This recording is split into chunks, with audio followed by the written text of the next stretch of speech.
सबसे पहले ये हमारी इजी स्क्रीन है एसएपी की। इजी स्क्रीन पे वो वर्किंग होती है जो भी एंड यूज़र की वर्किंग है। कोई जीएल अकाउंट बनाना, जीएल अकाउंट में एंट्री करना, कोई वेंडर क्रिएट करना, कोई कस्टमर क्रिएट करना, कोई पेमेंट्स करना, एंड यूज़र की सारी वर्किंग इस पे होती है इजी स्क्रीन। जो भी रियल सिस्टम में भी एंड यूज़र हैं वो इस स्क्रीन से आगे जा ही नहीं सकते, लेकिन कंसल्टेंट्स जो हैं वो इसके आगे की स्क्रीन पे भी जा सकते हैं और स्क्रीन पे वर्क कर सकते हैं। कंसल्टेंट के लिए दोनों स्क्रीन होती हैं। मेनली उनकी कंसल्टेंट की कॉन्फ़िगरेशन की स्क्रीन होती है, यहाँ पे वो तभी आते हैं जब वो टेस्टिंग करनी है उनको, क्योंकि कॉन्फ़िगरेशन सही से वर्क कर रही है या नहीं। सो अगर यहाँ से हमें जाना है मेन डिस्प्ले स्क्रीन में, दो ऑप्शंस हैं, एक नेविगेशन पाथ, एक टी कोड, ट्रांजैक्शन कोड जिसे कहते हैं। नेविगेशन पाथ के लिए टूल्स, कस्टमाइजिंग, आईएमजी। यहाँ आईएमजी का मतलब है implementation guide, execute project, then SAP reference IMG. ये है डिस्प्ले स्क्रीन, सारी कॉन्फ़िगरेशंस यहाँ पर होती हैं। ये एक ऑप्शन है न्यू विंडो ओपन करने का, जहाँ GUI का मतलब है ग्राफिक यूजर इंटरफेस। पूरी नई स्क्रीन ओपन हो गई एक। हम मल्टीपल स्क्रीन ओपन कर सकते हैं। अगर टी कोड यूज़ करना है मेन हमारी डिस्प्ले स्क्रीन तक जाने के लिए, /n/spro, जो हमें दिखा भी था जब हम नेविगेशन पाथ यूज़ कर रहे थे, सैप रेफरेंस IMG, हमारी डिस्प्ले स्क्रीन। हमारी स्टार्टिंग में सारी कन्फिग्रेशन यहीं पर होगी, फिर हम आगे टेस्टिंग के लिए जाएंगे, मतलब एंट्री पे जाएंगे। सबसे पहले हमें डिफाइन करना है हमारा कंपनी कोड, कंपनी या ग्रुप ऑफ कंपनीज या क्लाइंट। उसके बाद हम डिफाइन करेंगे हमारा कंपनी कोड। उसके बाद हम उन दोनों ऑब्जेक्ट्स को असाइन करेंगे कि ये पर्टिकुलर कंपनी कोड जो है वो इस कंपनी का पार्ट है। ऐसे ही हम जब जब कुछ कॉन्फ़िगर करेंगे, मैक्सिमम चीज़ों को हम असाइन करेंगे अपने कंपनी कोड से। उसके लिए हम सबसे पहले जाएंगे enterprise structure, definition, financial accounting and define company. Multiple company यहाँ पर पहले से डिफाइंड है, हमें अपनी करनी होती है। ये सारी इसकी आइडेंटिफिकेशंस हैं, ये 1 2 जितनी भी डिफाइंड है किसी ने करी हैं, ये सारी आइडेंटिफिकेशन है। आइडेंटिफिकेशंस यहाँ पर हर वर्किंग यहाँ पर आइडेंटिफिकेशन से ही होती है। सबसे पहले कुछ भी हम डिफाइन करते हैं तो उसमें आइडेंटिफिकेशन ही डालते हैं, बाद में उसका नेम डालते हैं। आइडेंटिफिकेशन कंपनी के केस में, सिर्फ कंपनी के केस में 6 डिजिट तक होती है। उसमें नंबर्स, उसमें अल्फ़ाबेट्स, उसमें मिक्स्ड, सब यूज़ कर सकते हो। जैसे यहाँ पर अभी 1 और 2 दिख रही है,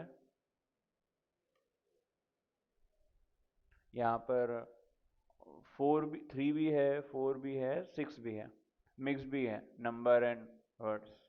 कोई भी बनानी हो कुछ भी डाल सकते हो, बट वो पहले बस यहाँ पे डिफाइन ना हो। जैसे मैं देख रहा हूँ 50, ठीक है, 50 इसमें डिफाइन नहीं है, 50 सिर्फ 50। ऑल दो ये मैक्सिमम 6 डिजिट की हो सकती है, लेकिन 2 की भी डिफाइन कर सकते हो, कोई रिस्ट्रिक्शन नहीं है। मैक्सिमम है 6, मिनिमम 1, कितने की भी रखो, तुम्हारे ऊपर है दोनों के। तो न्यू एंट्री के लिए सबसे पहले कंपनी डिफाइन करने के लिए न्यू एंट्री, यहाँ सबसे पहले जब भी कॉन्फ़िगरेशन करोगे आइडेंटिफिकेशन आएगी। मैं दे रहा हूँ 50, कंपनी का नेम मतलब हमारे ग्रुप का नाम, कोई भी नाम दे सकते हो, कोई फिक्स नहीं है कि रियल किसी कंपनी के नाम पर ही देना है, किसी भी नाम से बना लो, अपने नाम से बना लो, कोई फर्क नहीं पड़ता।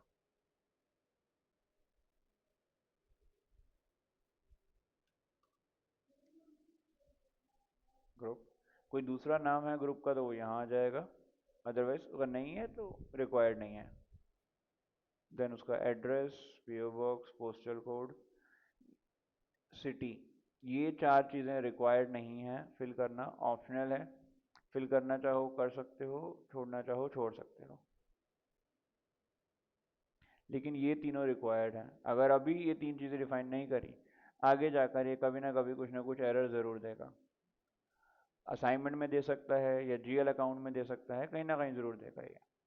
तो कंट्री सर्च का यहाँ पर ऑप्शन है, मल्टीपल कंट्रीज़ हैं, जितने भी ऑलमोस्ट पूरे वर्ल्ड में हैं वो सारी यहाँ पर अवेलेबल है। आई एन, एंटर नहीं, सर्च पे क्लिक करेंगे, एंटर करेंगे तो जो आई एन वाली पहली होगी उसको सेलेक्ट कर लेगा। अब आई एन जिसके अंदर भी कहीं भी आई एन का जिक्र है वो वहाँ देगा।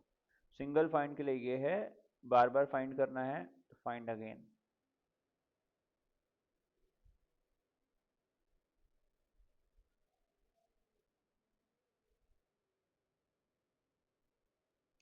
एंटर से सिलेक्ट हो जाएगा। टैब चेंज लैंग्वेज, ऑल दो ई एन है, लेकिन अगर लिस्ट देखनी है लैंग्वेज की तो पूरी गिवन है। ई एन उसकी आइडेंटिफिकेशन इंग्लिश। इंडिया की करेंसी क्या है?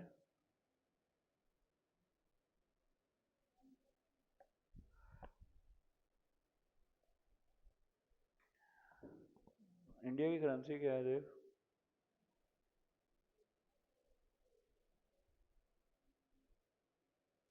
Indian rupees. बिल्कुल, इंडियन रुपीस।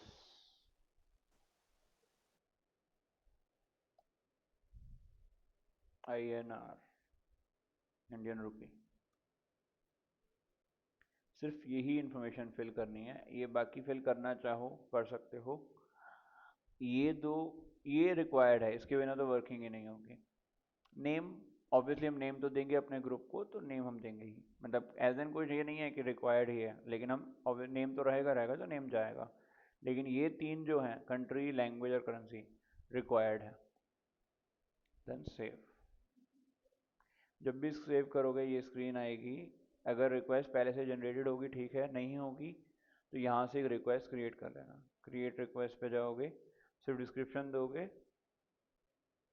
कुछ भी डिस्क्रिप्शन दे सकते हो, जैसे मैं दे रहा हूँ यहाँ पे डिफाइन कंपनी। सेव, नया रिक्वेस्ट नंबर आ जाएगा और ये सेव करना। जब भी कुछ सेव करोगे ये स्क्रीन आएगी। अब हमारा एक कंपनी डिफाइन हो गई यहाँ पर। बाहर आते हैं, दोबारा वापस जाएंगे। सर्च करनी हो, पोजीशन, आइडेंटिफिकेशन, ओपन करनी हो, चेंजेस करने हैं कुछ भी, ओपन करके चेंज कर लिया। सिर्फ आइडेंटिफिकेशन जो है वो चेंज नहीं होगी, वो फिक्स हो गई तो हो गई। उसके अलावा कुछ भी चेंज कर सकते हो जब चाहो। क्लियर है? Yes sir. उसके बाद हमें डिफाइन करना है इसके अंदर हमारा कंपनी कोड। कंपनी कोड के लिए edit copy delete check company code, इस पर क्लिक करेंगे। एडिट कंपनी कोड डाटा, यहाँ पर भी मल्टीपल बननी है, हमें अपनी डिफाइन करनी है। न्यू एंट्री पे जाएंगे, आइडेंटिफिकेशन देंगे। अब यहाँ पर जो आइडेंटिफिकेशन होगी वो मैक्सिमम 4 करेक्टर्स की होती है, मिनिमम 1 मैक्सिमम 4। कंपनी में सिर्फ 6 की रहती है, कंपनी कोड में 4 की रहती है। और बहुत सारी और कॉन्फ़िगरेशन जो हैं उन सब में 4 की रहती है, कुछ एक दो तीन हैं जिनमें 2 की होती है, उस पर भी आएंगे, बट अभी जो 4 की है हम उस पर काम करते हैं। यहाँ पर भी सेम दे सकते हो आइडेंटिफिकेशन जो पहले कंपनी को दी है। सेम दोगे तो बेटर है कि बार बार आइडेंटिफिकेशन याद करने की ज़रूरत नहीं पड़ेगी, क्योंकि ये आइडेंटिफिकेशन आगे जाकर रियल सिस्टम में हर कंपनीज की अपनी अलग होगी। हर कंपनीज की, उनके कंपनी कोड्स की अपनी कुछ आइडेंटिफिकेशन होंगी। यहाँ पे सिर्फ 3 चीज़ें ज़रूरी हैं, navigation path, transaction codes, T codes, और इसकी डेफिनेशंस। सो कंपनी कोड की आइडेंटिफिकेशन मैं सेम ही दे रहा हूँ। कोई अगर 50 से होती तो वो आ जाती, 50 को यूज़ करते हुए बनी है तो वो आ गई, बट हमारी 50 है तो हम 50 रख रहे हैं यहाँ पर। देन यहाँ पे कंपनी का नेम,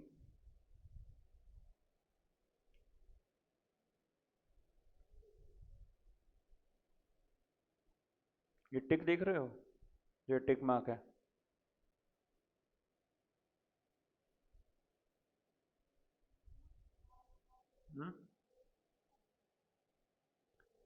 शालिनी देव, ये टिक मार्क देख रहे हो?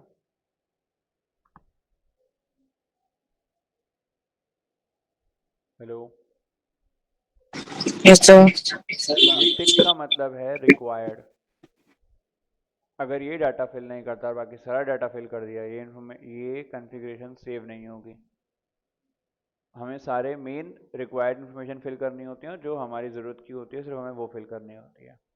बट यहाँ पर भी हम कंट्री, करेंसी और लैंग्वेज तीनों डालेंगे, वरना आगे जाकर मैंने जैसे पहले बताया कंपनी में यहाँ पर भी वही इशू है, आगे कहीं ना कहीं प्रॉब्लम देगा ही। चाहे तो बिना सेव करे भी ट्राई कर लेना, कोई ना कोई कन्फिग्रेशन में प्रॉब्लम देगा। उसका मीनिंग यही है कि यहीं पर हमने कुछ इन्फॉर्मेशन फिल नहीं करी। तो सिटी दे देते हैं सबसे पहले इसकी, country IN, currency INR, language EN। जैसे ही सेव करोगे ये एडिशनल इन्फॉर्मेशन मांगेगा, टाइटल, कंपनी नेम,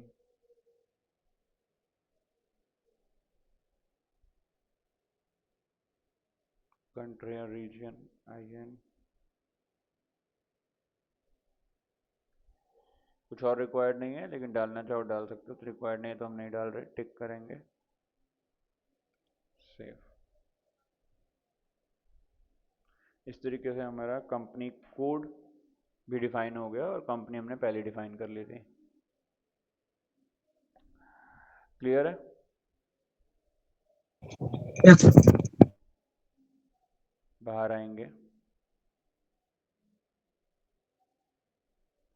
अब इन दोनों ऑब्जेक्ट्स जो हमने डिफाइन करे हैं उसे हमें असाइन करना है। एंटरप्राइज स्ट्रक्चर, उसी में ही assignment, financial accounting, assign company code to company. कोई भी वर्किंग होती है वो कंपनी कोड से ही डिफाइन होती है। सबसे पहले यहाँ असाइन करेंगे। असाइनमेंट के टाइम पे कभी भी न्यू एंट्री का स्क्रीन नहीं देगा।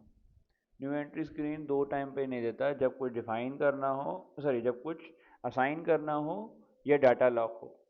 अभी असाइनमेंट है, डाटा लॉक होगा तो उसका अपना सोल्यूशन है, वो भी बता दूंगा। अभी हमें असाइन करना है तो कुछ नहीं, कोई न्यू एंट्री नहीं होगी। पोजीशन पे जाएंगे, अपना कंपनी कोड सर्च करेंगे, 50 ये डाला था हमने।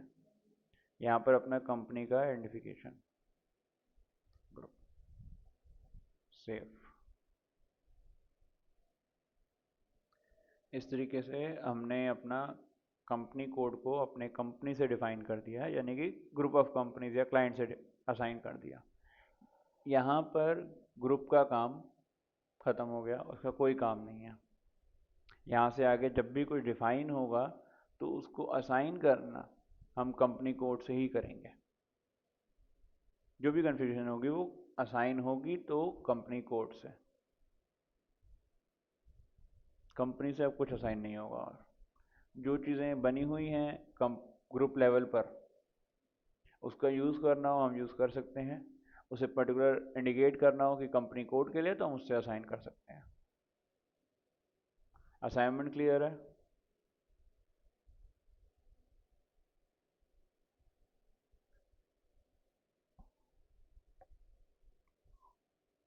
क्लियर है?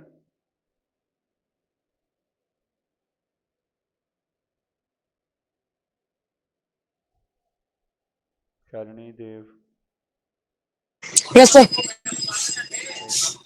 अब इसके बाद हम वापस जाएंगे डेफिनेशंस पर और डिफाइन करेंगे हम credit control area. Credit control area जो हम ये डिफाइन कर रहे हैं, यहाँ पर हम लिमिट लगा रहे हैं अपने क्रेडिट सेल पर कस्टमर को, only to customers. Customers, total customers को कितना हम टोटल गुड्स क्रेडिट पर सेल करेंगे, हम यहाँ उसको डिफाइन कर रहे हैं। अगर कोई कंपनी को चाहती है कि उनकी क्रेडिट सेल कस्टमर्स को 3 लाख से ऊपर ना हो, तो वो इसको लिमिट को यूज़ करके जब सेल्स क्रेडिट की कस्टमर को 290 या 295 तक पहुंच जाएगी और हम कोई 10,000 का इनवॉइस और सेल कर रहे होंगे क्रेडिट पर, वो हमें सेव ही नहीं करने देगा। वो पहले कहेगा पहले अपनी जो तुमने क्रेडिट पे गुड सेल कर रखे हैं उनसे पेमेंट रिसीव करो, अदरवाइज इनवॉइस नहीं बनेगा सेल्स का। सो define new entry, identification, currency. इसका नेम हम बाहर देंगे, यहाँ पे नहीं देते। ये एसडी का पार्ट है, ये हमारी वर्किंग नहीं है। यहाँ पर हम अपनी वर्किंग देते हैं कि क्रेडिट लिमिट कितनी होगी। फॉर एग्जांपल हम अपनी क्रेडिट लिमिट रखते हैं एसडी मतलब सर? सेल डिस्ट्रीब्यूशन, जो कस्टमर के साथ साइड डीलिंग करते हैं, गुड्स कितने पे सेल होंगे, क्या प्राइस रहेगा, सब चीज़ें। ओके। तो यहाँ पर हम लिमिट बताते हैं। फॉर एग्जांपल हमने बताई 1 लाख। 1 लाख से ऊपर पूरे कंपनी कोड में, अभी तक तो हम चीज़ें डिफाइन कर रहे हैं, तो पर्टिकुलर जिस भी कंपनी कोड में इसको असाइन करोगे उस कंपनी कोड में 1 लाख से ऊपर के गुड्स क्रेडिट पे नहीं सेल होंगे।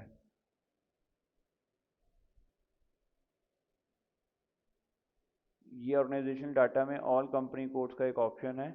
इसका मतलब है कि ये सारी वर्किंग जो भी हमने ये डिफाइन करा अभी, जो सेव नहीं हुआ अभी ऑल्दो, ये सब या तो सभी कंपनी कोड्स के लिए कंबाइंड वर्क करेगा, या फिर हम एक एक कंपनी कोड को जिस पर भी हम ये लगाना चाहते हैं लिमिट 1 लाख की, उसको हम सेपरेटली असाइन करेंगे। अगर हम यहीं पर ही असाइन करते हैं तो उसे कहते हैं सेंट्रली, और अगर हम अलग अलग डिफाइन करना चाहते हैं तो उसको कहते हैं डिसेंट्रलाइज, मतलब हर किसी के लिए अलग। हम भी हमने अलग ही रखना है, सो हम बस इसी को ही सेव करेंगे। बाहर आएंगे, यहाँ नाम देंगे इसको credit control area.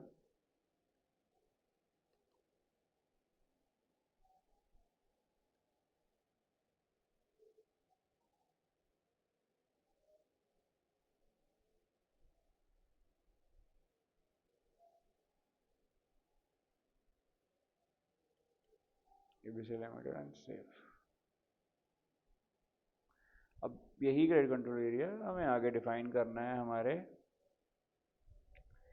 Company code से। सारी चीज़ें जो भी हमारी कॉन्फ़िगर होंगी वो कंपनी कोड से तो असाइन होंगी ही, उसके बिना तो फिर वो यूज़ ही नहीं होगा। बैक आते हैं, वापस असाइनमेंट पर ही जाएंगे।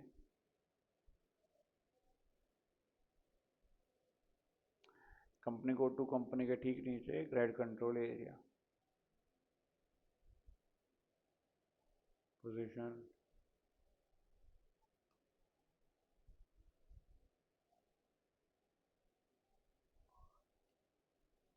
इसको टिक कर दोगे तो मतलब जो हमने लिमिट दी है वो ओवरटर्न हो सकती है।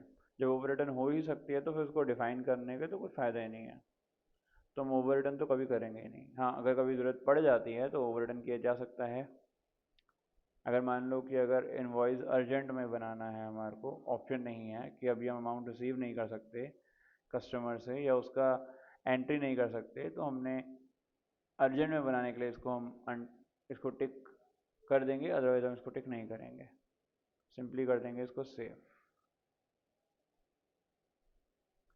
अभी जो क्रेडिट कंट्रोल एरिया है, जैसे मैंने बताया, मल्टीपल कंपनी कोड्स का होगा तो हर कंपनी कोड को सेम असाइन कर दोगे, या अगर जितने भी हमारे कंपनी कोड्स हैं ग्रुप में उन सबके लिए रखना है तो ऑल कंपनी कोड्स पर टिक कर दोगे।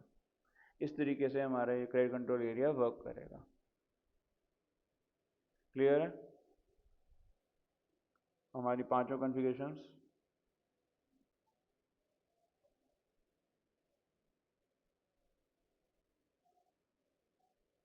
क्लियर है सरणी जी? Yes sir. ठीक है।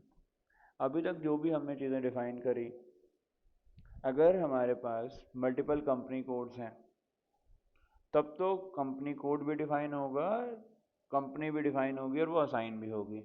लेकिन अगर हमारे पास एक ही कंपनी कोड है, हमारी एक ही हम वर्किंग करते हैं, हम सर्विस देते हैं किसी भी चीज़ की, XYZ कुछ भी हो सकता है वो, और हमारी इंडिया में बहुत सारी ब्रांचेस ज़रूर हैं लेकिन कंपनी एक ही है, मतलब कंपनी कोड एक ही है, बेसिकली कंपनी कोड का हो या कंपनीज रजिस्टर्ड कंपनी एक्ट के बेस पर एक ही है। तो उस केस में हमें ग्रुप डिफाइन करने की ज़रूरत नहीं है, और अगर डिफाइन की ज़रूरत नहीं है तो उसको असाइन करने की ज़रूरत नहीं है। तो अगर हम देखें तो पहली 3 कॉन्फ़िगरेशंस के अंदर हमारे को सिर्फ एक ही चीज़ रिक्वायर्ड होती है, कंपनी कोड डिफाइन करना, और अगर वो कंपनी कोड डिफाइन है तो हमें और कुछ नहीं चाहिए। लेकिन अगर हमारे पास मल्टीपल कंपनी कोड है, एक से ज़्यादा कंपनी कोड भी है, तो भी हमें ग्रुप डिफाइन करना है और उन दोनों को हमें असाइन करना है हमारे ग्रुप से, दोनों कंपनी कोड्स को। फिर अगर हम अपने क्रेडिट सेल पर हमारे कस्टमर को जो भी सेल्स होगी क्रेडिट पर, उस पर लिमिट लगाना चाहते हैं, तो हम क्रेडिट कंट्रोल एरिया डिफाइन करेंगे और फिर उसको पर्टिकुलर कंपनी कोड से असाइन करेंगे, या अगर सब पे करना है तो ऑल कंपनी कोड्स, तो फिर सेपरेट असाइनमेंट की ज़रूरत नहीं है। सो मीन्स ये हुआ कि अभी तक जो भी हमने वर्किंग करी वो कंडीशनल है, वो रिक्वायर्ड नहीं है, सिर्फ कंपनी कोड को छोड़कर। हमारी 5 कॉन्फ़िगरेशंस में से अगर हमें सिर्फ कंपनी कोड की ज़रूरत है, क्योंकि हमारी ऑब्वियसली कंपनी कोड के बिना तो वर्क होगा ही नहीं, लेकिन अगर हमारे को पास मल्टीपल कंपनी कोड्स हमने डिफाइन किया है तो हमें कंपनी भी चाहिए, तो उसका असाइनमेंट भी। सिर्फ तो क्या रिक्वायर्ड हो गया पहली 3 कॉन्फ़िगरेशन में, कंपनी कोड। फिर अगर कोई क्रेडिट पर लिमिट लगाते हो अपनी क्रेडिट सेल पर, तो क्रेडिट कंट्रोल एरिया डिफाइन करोगे। अगर वो क्रेडिट पर लिमिट सभी कंपनी कोड्स के लिए लगानी है, डिफरेंट अलग अलग, तो उसको अलग अलग असाइन करोगे। लेकिन अगर सभी कंपनी कोड्स पर एक ही लिमिट रखनी है तो सेंट्रलाइज पे जहाँ डिफाइन करते हो वहीं पे टिक कर दोगे, सब पे असाइन हो जाएगी ऑटोमेटिकली। क्लियर है?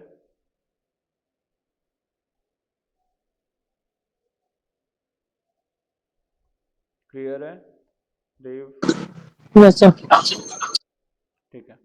अभी इसको हम यहीं तक रखते हैं, कल हम इसको और आगे प्रोसेस करेंगे। कोई भी डाउट यहाँ तक?